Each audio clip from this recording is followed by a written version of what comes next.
Dude అయితే చూసా. Movie ఎలా ఉందంటే పర్లేదనమాట. ఎందుకో నాకు యావరేజ్‌గా అనిపించిందన్నమాట. ముందుగా ఏంటంటే ప్రదీప్ రంగనాథన్‌కి హ్యాట్స్ ఆఫ్ మాట. తను స్క్రిప్ట్స్ అయితే చాలా బాగా ఎంచుకుంటాడు. తన ప్రీవియస్ మూవీస్ కూడా నాకు చాలా ఇష్టం. మంచి కాన్సెప్ట్‌ని తీసుకొని దాన్ని మంచిగా మన ముందుకు తీసుకురావాలనుకుంటాడు. అలాగే ప్రెజెంట్ చేస్తాడు.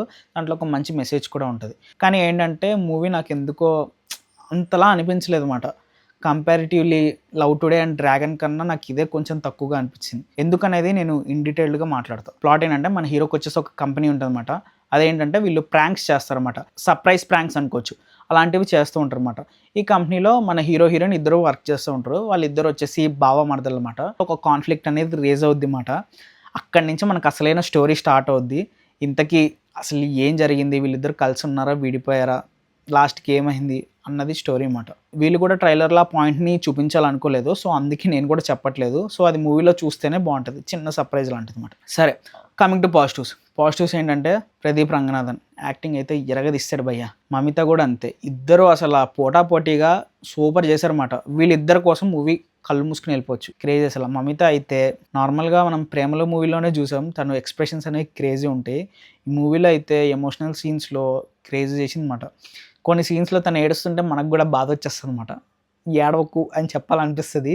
అంతలా ఉంటదనమాట. చాలా చాలా బా చేసింది. అండ్ మనోడు చెప్పక్కర్లేదు. తనకున్న యూనిక్ యాటిట్యూడ్ అండ్ మేనరిజమ్స్‌తో మంచిగా చేశాడనమాట. అండ్ ఇంకేమున్నాయంటే మూవీలో ఒక మెసేజ్ అనేది ఉందిమాట. అదైతే చాలా బావుంది. మనం ఒక పర్సన్‌ని జెన్యూన్‌గా లవ్ చేసి వాళ్ళకి మనం అంటే ఇష్టం లేకపోతే వాళ్ళ కోసం ఎంతవరకు ఎళ్తారు అన్నది అది బా చూపించాడనమాట. అంటే మీకు ఈ పాయింట్ వింటే కొన్ని సినిమాలు స్ట్రైక్ అవుతున్నాయా? 'ఆర్య 2', 'బంగారం' ఇలాంటివి. ఈ 2 కొంచెం కలిపినట్టుగా ఉంటదనమాట సినిమా అనేది. కానీ వీళ్ళ యూనిక్ ప్రెజెంటేషన్ అయితే ఉంటది. ఫస్ట్ హాఫ్ అయితే చాలా బావుంది.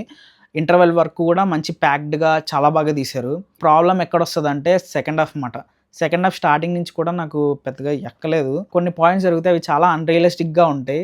దాని క్లైమాక్స్ కూడా నాకు నచ్చలేదు. అంటే బలవంతంగా ఇరికిచ్చి దీనికేదో హ్యాపీ ఎండింగ్ ఇవ్వాలి కాబట్టి ఇచ్చినట్టుగా అనిపించింది. ప్రదీప్ క్యారెక్టర్ అన్ని మూవీస్‌లో సిమిలర్‌గా అనిపిస్తుంది నాకు. తన బాడీ లాంగ్వేజ్ కానీ, మేనరిజమ్స్ కానీ ఈ మూవీలో కూడా అలాగే ఉంది. కొత్తగా ఏం అనిపించలే. అంటే మనకి స్టోరీ కొంచెం మనం చూసింది సిమిలర్‌గా ఉంటది. దీంతో ఏదో కొంచెం డిఫరెంట్‌గా మార్చేద్దాం అనుకున్నారు గానీ, మనోడు ఇట్లా మేనరిజమ్స్ పెట్టి ఏదో డిఫరెంట్‌గా యాక్ట్ చేస్తే డిఫరెంట్ ప్రెజెంటేషన్ అవుతదనుకున్నారు గానీ, అది వర్కౌట్ అవ్వలేదనిపించిందన్నమాట. మేనరిజమ్స్ కొన్ని చోట్ల చాలా ఓవర్‌గా అనిపించాయన్నమాట. చాలా ఎక్కువగా పెట్టేశారు. అన్న అవసరం లేదనిపించింది.